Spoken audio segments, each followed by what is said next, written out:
RTV app వార్తల్ని క్షణాల్లో చదివే అవకాశం ఉంటుంది. ఒక న్యూస్ పేపర్, ఒక టెలివిజన్ ఛానల్ మీ చేతుల్లో ఎప్పుడూ ఉంటాయి.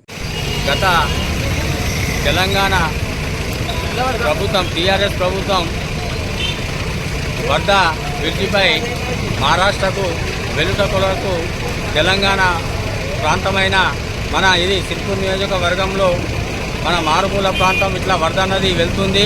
దానికి బ్రిడ్జి మంజూరు చేయాలని మన మాజీ శాసనసభ్యులు గారు ఇక్కడ ప్రజలు అవస్థపడుతుంటే వారిని చూసి ఎలాగైనా ఇక్కడ బ్రిడ్జి కట్టాలనే ఉద్దేశంతో మన గొండాయిపేట నుంచి మహారాష్ట్ర వెళ్ళడానికి ఒక 75 కోట్లతోటి బ్రిడ్జిని మంజూరు చేయడం జరిగింది. అలాంటి బ్రిడ్జిని ఈ ప్రభుత్వం కాంగ్రెస్ ప్రభుత్వం దాన్ని రద్దు చేసిండు. కాబట్టి అక్కడ ఎందరో మంది నాటు పడవలతోటి ప్రయాణం చేస్తూ నానా అవస్థలు పడుతున్నారు.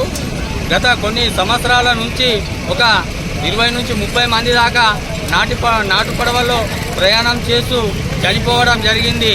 దాన్ని ఉద్దేశించి గత ప్రభుత్వము మంజూరు చేసిన బ్రిడ్జిని ఈ కాంగ్రెస్ ప్రభుత్వము రద్దు చేయడం వలన అటు రాకపోకలు తెలంగాణ నుంచి మహారాష్ట్ర వెళ్ళడానికి ఇబ్బంది అవుతుంది.